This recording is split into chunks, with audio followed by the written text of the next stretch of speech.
Hello student, this is Satyavant and today we are going to start a new chapter. The name is pair of linear equations in two variables. Okay, so this is chapter 3 of NCERT Maths class 10. तो इसमें हम समझेंगे पहले कि आखिर ये इसका meaning क्या है, pair of linear equation in two variable.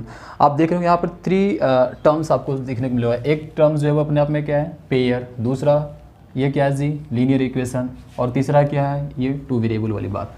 तो पहले इसको हम समझेंगे कि इसका क्या मतलब है। देखो पहली बात समझते हैं, लीनियर इक्वेशन का मतलब क्या है। लीनियर इक्वेशन का मतलब पहले समझा रखा है कि any equation which is in the form of ax plus b is called linear equation. जैसे मान लो आपने लिखा 2x प्लस 3, तो ये कैसा ये है, तो ये कैसा इक्वेशन हो जाएगी, लीनियर इक्वेशन हो जाएगा ये। क्यों? क्योंकि इसमें जो x है मतलब वेरिएबल, उसका पावर कितना है, 1।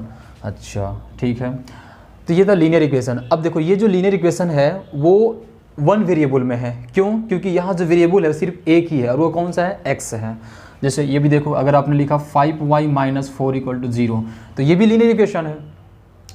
और ये किस में लीनियर इक्वेशन, इन वेरिएबल y में वेरिएबल मतलब y के टर्म में है, लेकिन इसमें वेरिएबल कितना है, 1 है। लेकिन अपने को जो पढ़ना है यहाँ पर, वो पढ़ना है linear equation in two variable, कि लीनियर इक्वेशन तो हो लेकिन टू वेरिएबल में हो।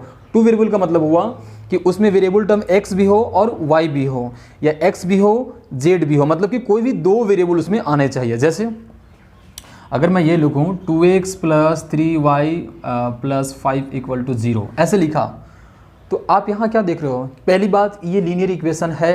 हाँ है। क्यों है? इसलिए है क्योंकि जो भी वेरिएबल है उसका पावर कितना है जी, 1 है। देखो डिग्री कितना है, 1 है, इसलिए लीनियर इक्वेशन है। अच्छा, क्या ये इनटू वेरिएबल है? हाँ है। क्यों है? इसलिए है क्योंकि देखो यहाँ पर एक वेरिएबल कौन सा है, x है जी, और एक वेरिएबल कौन सा है, y है। तो ये जो एग्जांपल हमने दिया, ये एग्जैक्टली में क्या है, linear equation in two variable. Linear equation क्यों बोला, ने बता दिया, क्योंकि इसमें जो वेरिएबल है उसका पावर 1 है, और टू वेरिएबल इसलिए क्योंकि ये जो इक्वेशन है वो x और y दोनों के टर्म्स को इन्वॉल्व कर रहा है, मतलब उसमें दोनों इन्वॉल्व है, x वाला वेरिएबल भी इन्वॉल्व है और y वाला वेरिएबल भी इन्वॉल्व है, इसलिए ये हो गया linear equation in two variable. अब देखो ये हो गया लीनियर इक्वेशन, डिस्कस कर लिए हम लोग। टू वेरिएबल का क्या मतलब था वो भी समझ लिए, कि मतलब इसमें दो वेरिएबल शामिल होगा, इन्वॉल्व होगा इस इक्वेशन में। और पेयर का मतलब हुआ ना कि ये तो हमने एक इक्वेशन लिखा और मान लेगा और लिख दिया हमने ऐसे, ये 5x minus 2y plus 11 equal to 0, ये तो ये एक इक्वेशन हुआ, और ये दोनों मिलाकर क्या बन गया जी, एक पेयर बना कि नहीं बना। तो बस ये पेयर का मतलब ये था कि वैसे linear equation in two variable का दो इक्वेशन आप ले लेंगे तो उसे क्या बोलेंगे, a pair of linear equation in two variable, है ना। तो आपको आई थिंक एक क्लियर हो गया होगा इससे हेडिंग का मतलब क्या था। हेडिंग का मतलब था इसमें पढ़ना है हमको linear equation in two variable के बारे में, मतलब कि इस टाइप का इक्वेशन जो दिखेगा उसके बारे में हमें स्टडी करना है, ठीक है। ओके, अब जब इतनी बात जान गए तो उसके बाद एक टॉपिक डिस्कस करना है, वो क्या है, इसको डिफाइन कैसे करेंगे। देखिए इसको अगर डिफाइन करना है तो आप बोलेंगे कि an equation which is in the form of ax plus by plus c equal to 0 where a and b not equal to 0 is called linear equation in two variable, है ना। अब ये एक जनरल फॉर्म है, general form है linear equation in two variable लिखने का, ax plus by plus c equal to 0। अब यहाँ हमने साइड में लिखा है a and b should not equal to 0, नहीं होना चाहिए 0। क्यों नहीं होना चाहिए? वो इसलिए नहीं होना चाहिए क्योंकि अगर आपने इसको 0 कर दिया a को, तो ये पूरा टर्म क्या हो जाएगा जी, 0। अगर इसने आपने b को 0 कर दिया तो ये पूरा टर्म क्या हो जाएगा, 0। तब ये पूरा टर्म 0, ये पूरा टर्म 0, तो बच क्या गया, c, जो कि कांस्टेंट टर्म है। तो इसमें कोई वेरिएबल बचा क्या, नहीं। जब कोई वेरिएबल बचेगा नहीं तो फिर काहे का लीनियर इक्वेशन इनटू वेरिएबल, है ना, फिर तो खत्म हो गया ना वो बात। इसलिए इसको 0 नहीं होना चाहिए, क्योंकि अगर ये 0 हो जाएगा तो वेरिएबल पार्ट गायब हो जाएगा। यहाँ से जो वेरिएबल x और y है वो दोनों एलिमिनेट हो जाएंगे, रिमूव हो जाएंगे, तब ये वेरिएबल बचेगा ही नहीं। इसलिए आप मर्जी पड़े c को 0 मान लो, कोई फर्क नहीं पड़ता है, लेकिन a और b 0 यहाँ पर नहीं होना चाहिए, क्योंकि अगर वो 0 होगा तो x वाला पूरा टर्म गायब हो जाएगा, y वाला पूरा टर्म गायब हो जाएगा, और जब पूरा टर्म गायब हो जाएगा तो linear equation in two variable आप कैसे बोलोगे। इस कारण से ये जनरल फॉर्म याद रखना है, और यहाँ पर एक कंडीशन आपको दे देना है कि a and b should not equal to 0, वो 0 नहीं होना चाहिए, ये था। अब देखिए इसमें जैसे कोई भी इक्वेशन है, पहले जैसे मैं बताता हूँ आपको लीनियर इक्वेशन, छोटा एग्जाम्पल लेकर के, कि अगर मैं ऐसे लिखा 2x प्लस 1 इक्वल टू 0, ये एक लीनियर इक्वेशन है, राइट। अब मैं इसको बोलूँगा कि इसका सोल्यूशन बताओ, तो सॉल्यूशन बताओ का मतलब क्या होता है कि आप क्या बोलोगे, आप एक्स का वैल्यू फाइंड करना शुरू कर दोगे कि सर ये हो गया और यहाँ से x इक्वल टू -1/2 और x इक्वल टू -1/2 किसका क्या है, सॉल्यूशन है। इसका मतलब x की वो वैल्यू जो इस गिवन इक्वेशन को सेटिस्फाई करता है वो इसका सॉल्यूशन कहलाएगा, यही उसका मतलब हुआ ना। तो वैसे ही सिमिलरली हम इसमें भी डिफाइन करना चाहेंगे अगर सॉल्यूशन को, तो ये बोलेंगे कि इसमें x और y का वो पेयर, मतलब एक पेयर होगा x और y का जो वैल्यू आपको होगा जो गिवन इक्वेशन को सेटिस्फाई करता है तो वो उसका सॉल्यूशन कहलाएगा। मैं फिर से रिपीट कर रहा हूँ, x और y का एक पेयर में आपको वैल्यू मिलेगा जो गिवन इक्वेशन को सेटिस्फाई करेगा, तब हम उसको बोलेंगे कि वो जो x और y की वैल्यू गिवन है वो गिवन इक्वेशन का क्या है, सॉल्यूशन है। अगर वो सेटिस्फाई नहीं करता है तो वो सॉल्यूशन नहीं कहलाएगा। जैसे अगर एग्जांपल आपको हम देखें, आप लिख लीजिए 4x - 3y = 5, ठीक। अब देखो अगर यहाँ पर x का वैल्यू 2 और y का वैल्यू अगर 1 लिखे, ठीक है, तो आप देखना क्या ये x और y का वैल्यू इसको सेटिस्फाई करता है या नहीं करता है, चेक करते हैं। देखो x का वैल्यू 2 लिखिए जी, तो 4 2 कितना हुआ 8, y का वैल्यू 1 करेंगे तो -3, ये कितना आया 5। इसका मतलब x और y का जो वैल्यू हम यहाँ पे पुट कर रहे हैं इसमें, तो वो सेटिस्फाई कर रहा है। क्यों? क्योंकि LHS में वैल्यू पुट किया तो कितना आया 5, जो कि उसके RHS के बराबर है। मतलब ये x और y का वैल्यू जो है गिवन इक्वेशन को सेटिस्फाई करता है। इसका मतलब ये हुआ कि x = 2 और y = 1 जो है उस गिवन इक्वेशन का क्या है, सॉल्यूशन है, ठीक है ना। तो आपको याद रखना है कि सॉल्यूशन क्या होगा, तो x और y का जो वैल्यू गिवन इक्वेशन को अगर सेटिस्फाई करेगा तो उस s और y का वैल्यू को हम क्या बोलेंगे कि वो उसका सॉल्यूशन है, बस इतना। अगर x और y का जो वैल्यू आपको दिया हुआ है, अगर वो इस इक्वेशन जो दिया उसको अगर सेटिस्फाई नहीं करता है तो आप ये बोलेंगे कि जो गिवन x और y का वैल्यू है वो सॉल्यूशन नहीं है। क्यों? क्योंकि वो गिवन इक्वेशन को सेटिस्फाई नहीं कर पा रहा है। सेटिस्फाई कर पाएगा तब वो सॉल्यूशन होगा, अदरवाइज सॉल्यूशन नहीं होगा। तो ये था।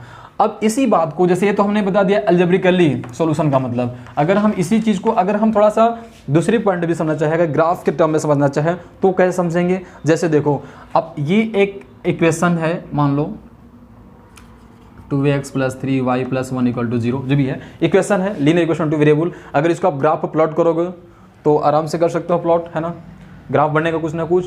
अब देखो अगर ये बोल रहा है कि इसका कोई सॉल्यूशन है, एक्स वाई के वैल्यू जो मान लो मुझे नहीं मालूम है, x = मान लो तो अल्फ़ा है और y = मान लो बीटा है। अगर ये बोल दिया कि ये इसका सॉल्यूशन है तो इसका मतलब हुआ कि जब ग्राफ प्लॉट करोगे ना तो ये जो पॉइंट होगा वो उस लाइन पे जहाँ पे आपका ग्राफ बना हुआ है उस पर कहीं ना कहीं लोकेट होगा, ठीक है। मतलब कि जितने भी सॉल्यूशन होगा वो सभी के सभी सॉल्यूशन जो ग्राफ आप बनाओगे उस पर प्रेजेंट होगा उस ग्राफ पे, ये इसका मतलब है। जैसे मान लो अगर स्ट्रेट लाइन बना सपोज इस तरह से, तो अगर ये इसका सॉल्यूशन है तो ये पॉइंट कहीं ना कहीं होगा, चाहे यहाँ हो या यहाँ हो या यहाँ हो, जहाँ भी हो कहीं ना कहीं उस लाइन पर ही लाई करेगा। ये इसका मीनिंग है ग्राफिकली कि अगर कोई सॉल्यूशन है उस इक्वेशन का तो वो जो पॉइंट होगा उसके लाइन पे कहीं ना कहीं मतलब होगा, ये मतलब है। चाहे वो यहाँ पे हो जाए या यहाँ पे हो जाए, यहाँ इससे मैं मतलब नहीं है, वो तो एग्जैक्टली आप ड्रा करो तब मालूम चलेगा कि कहाँ पे है। लेकिन एक चीज़ कंफर्म होता है कि वो जो पॉइंट होगा वो कहीं ना कहीं इसी लाइन पे कहीं ना कहीं वो मतलब कि लोकेट होगा, है ना।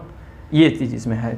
ग्राफिकली का मतलब ये था। अलजेब्रिकली हमने समझा दिया कि वो अगर गिवन इक्वेशन को सेटिस्फाई करता है तो वो सॉल्यूशन है, और ग्राफिकली समझना है तो अगर वो लाइन पर अगर आपको दिख रहा है कि उसी लाइन पर वो लाई कर रहा है तो इसका मतलब वो उसका सॉल्यूशन है। ये समझने का सॉल्यूशन दो तरीके थे। अब हम बात करते हैं साइमल्टेनियस लीनियर इक्वेशन इन 2 वेरिएबल। इसी को एक और नाम देते हैं सिस्टम ऑफ लीनियर इक्वेशन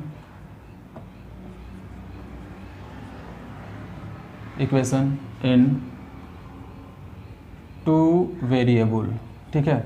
अब देखो इसका क्या मतलब है ना, इसका क्या मतलब है। देखो जैसे आपने भी क्या देखा, लीनियर इक्वेशन इन 2 वेरिएबल अभी देखा, तो उसका फॉर्मेट क्या लिखा आपने कि ax + by + c = 0, ये फॉर्मेट है। अब ऐसे ऐसे मान लो हमने 2 इक्वेशन ले लिया, जैसे मान लो हमने ले लिया ऐसे a1x + b1y + c1 = 0, और यहाँ पे ले लिया a2x + b2y + c2 = 0। तो ये दोनों क्या है जी, आप बोलोगे सर ये भी क्या है, लीनियर इक्वेशन इन वेरिएबल, लीनियर इक्वेशन इन 2 वेरिएबल है, और ये भी क्या है, लीनियर इक्वेशन इन 2 वेरिएबल है। इन दोनों को कंबाइनली हम क्या बोलेंगे, system of linear equation in 2 variable, है ना। दोनों को कंबाइंड रूप से हम क्या बोलेंगे, तो उसको बोलेंगे हम system of linear equation in 2 variable. मतलब इससे आपको डरना नहीं, इसको एक और नाम बोलते हैं कि simultaneous linear equation of in 2 variable. तो एक ही बात हुआ, मतलब कि जब 2 linear equation in two variable को अगर एक साथ हम कंबाइनली अगर बोलना चाहे तो उसको क्या बोलते हैं, system of linear equation in two variable.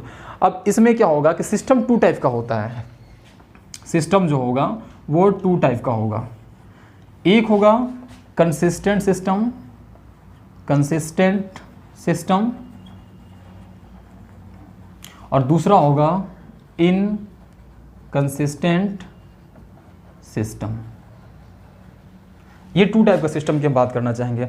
अब दोनों में बात क्या है, देखो वैसा सिस्टम, अच्छा सिस्टम का मतलब क्या, ये लीनियर पेयर वाली बात कर रहा हूं, मतलब कि a system of linear equation in two variable is said to be consistent if it has at least one solution. मतलब कि system of linear equation in two variable का एक ऐसा सिस्टम जिसमें कम से कम एक सॉल्यूशन हो, है ना, मिनिमम कम से कम एक सॉल्यूशन हो, ज़्यादा से ज़्यादा जितने भी हो जाए लेकिन कम से कम एक सॉल्यूशन अगर है तो उसको हम बोलेंगे कि वो कैसा सिस्टम है जी, कंसिस्टेंट सिस्टम है। ठीक है, तो वो इसके अंतर्गत आ जाएगा, है ना। इसके पास एटलीस्ट वन सॉल्यूशन, है ना, आप इसको लिख सकते हो एटलीस्ट वन सॉल्यूशन, कम से कम एक सॉल्यूशन तो कंटेन करता ही है ना, यहाँ पर लिख दीजिए कंटेन एटलीस्ट वन सॉल्यूशन। और इनकंसिस्टेंट सॉल्यूशन क्या है, सिस्टम क्या है कि a system of linear equation into variable is said to be inconsistent if it has no solution। अगर सिस्टम के पास कोई भी सॉल्यूशन नहीं है, बस अब दो आपने इक्वेशन, हमने आपको इक्वेशन दिया लीनियर पेयर का, ये मान लो यही एक ये और एक ये सॉल्व किया, उसमें कोई सॉल्यूशन नहीं मिला, तो हम ये बोलेंगे कि इस सिस्टम के पास कोई सॉल्यूशन नहीं है, तो वो कैसा सिस्टम है, इनकंसिस्टेंट सिस्टम। आप समझ गए बात को ना, दो इक्वेशन ऐसे दिया हुआ, इसको सॉल्व करेंगे, अगर उसका एक भी सॉल्यूशन मिल गया, एक से ज़्यादा मिल गया तो और अच्छी बात है, लेकिन कम से कम अगर एक भी सॉल्यूशन मिल गया तो हमें बोलेंगे कि जो सिस्टम है वो कंसिस्टेंट सिस्टम है। और अगर उसको ने सॉल्व किया और कोई सॉल्यूशन नहीं मिला तो हम ये बोलेंगे कि जो सिस्टम था वो कैसा सिस्टम था जी, इनकंसिस्टेंट सिस्टम था। ठीक है, जैसे अब इसको समझाने की कोशिश कर रहा हूँ आपको, इधर देखिए एग्जाम्पल से। जैसे अगर आप ये दो लाइन है, अगर आप इसको ग्राफ पर लोकेट करोगे, प्लॉट करोगे, तो मान लो ये हो सकता है कि दो लाइन जो है वो कहीं ना कहीं मीट कर जाए, इस टाइप का हो सकता है ना, क्योंकि दो लाइन है तो तीन ही बातें हो सकता है। मालूम है क्या क्या, देखो दो लाइन अगर आप ड्रा करते हो, प्लॉट करते हो ग्राफ पे, तो या तो दोनों लाइन कहीं नहीं कट जाए, दोनों लाइन कहीं ना कहीं कट जाए, या दोनों लाइन कहीं कटे ही नहीं। जब कटे ही नहीं मतलब क्या, वो पैरेलल होगा जी, तभी तो नहीं कटेगा। या फिर ये हो सकता है कि दोनों लाइन बिल्कुल कंसिडेंट हो जाए, जैसे देखो या तो दोनों लाइन कट जाएगा कहीं ना कहीं पे तो कटेगा, तो यहाँ पर कितना सोल्यूशन हुआ जी, वन सोल्यूशन हुआ, है ना। या दोनों लाइन कटे ही नहीं, कटे ही नहीं का क्या मतलब है, दोनों लाइन पैरेलल जा रहा है ना, तो ये देखो पैरेलल कहीं कटेगा क्या, नहीं कटेगा, तो यहाँ पे कोई सोल्यूशन मिला क्या, नो सोल्यूशन, यहाँ पे हम क्या बोलेंगे, नो सोल्यूशन, है ना। इस वाले केस के लिए क्या है, नो सोल्यूशन, इस वाले केस के लिए वन सोल्यूशन। और एक और केस है कि एक लाइन ये था, है ना, और दूसरा लाइन भी इसी पर कोइंसिडेंट हो गया, तो इस पर जो है इसी पे बिल्कुल, है ना, इसी पे, तो इसमें जो होगा वो कितना होगा जी, इनफाइनाइट सॉल्यूशन, है ना, इनफाइनाइटली मेनी सॉल्यूशन।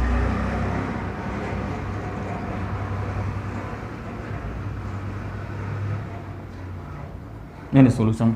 तो आप देख रहे हो कि अगर लाइन कोइंसिडेंट कर गया तो उसमें तो इनफाइनाइटली मेनी सॉल्यूशन है, ठीक है ना। तो इसमें एक से ज़्यादा सॉल्यूशन है, लेकिन अगर कम से कम एक भी सॉल्यूशन होता तो हम क्या कहते हैं कि सिस्टम कैसा है, कंसिस्टेंट। तो मतलब कि ये कंसिस्टेंट सिस्टम के अंतर्गत आ गया, और ये भी कैसा सिस्टम है, कंसिस्टेंट सिस्टम। और ये कैसा है, इनकंसिस्टेंट सिस्टम। क्यों, क्योंकि इसमें कोई सॉल्यूशन ही नहीं है। तो उम्मीद करता हूँ आपको ये समझ में आ गया होगा कि हम सिस्टम को जो डिफाइन करते हैं वो कैसे करते हैं, उसके कितने पार्ट्स हैं। मतलब सिस्टम को टू पार्ट्स में, मतलब दो भागों में डिवाइड किया गया है, और दोनों का कंडीशन क्या आपको समझ रखोगे कि अगर कम से कम एक भी सॉल्यूशन दिख गया तो सिस्टम को क्या बोलेंगे, कंसिस्टेंट बोलेंगे, और अगर उस सिस्टम में कोई भी सॉल्यूशन नहीं है तो उसको बोलेंगे इनकंसिस्टेंट। और ये उसने आपको हमने ऐसे समझा दिया कि अगर दो लाइन मान लो इंटरसेक्ट कर गया तो एक सॉल्यूशन मिल गया, तो हमें तो कम से कम एक ही चाहिए था। इसका मतलब ये जो सिस्टम होगा वह कैसा होगा, कंसिस्टेंट, ये inconsistent. Why, because it has no solution, and ये वापस फिर से कंसिस्टेंट क्योंकि it has infinitely many solution. So this was the introduction of pair of linear equation in two variable. और इसके अगली क्लास में हम इसका ज्योमेट्रिकल मीनिंग समझेंगे कि अगर इसको ग्राफ प्लॉट करेंगे तो वो मतलब इसका मीनिंग क्या होगा, और उसमें अलग अलग केसेस देखेंगे कि कब दो लाइन पैरेलल होगा, कब दो लाइन इंटरसेक्ट करेगा, और कब दो लाइन कोइंसाइड करेगा, इसके लिए क्या कंडीशन है, इस चीज़ को हम अगली क्लास में देखेंगे। Thank you so much for watching this video. Thank you.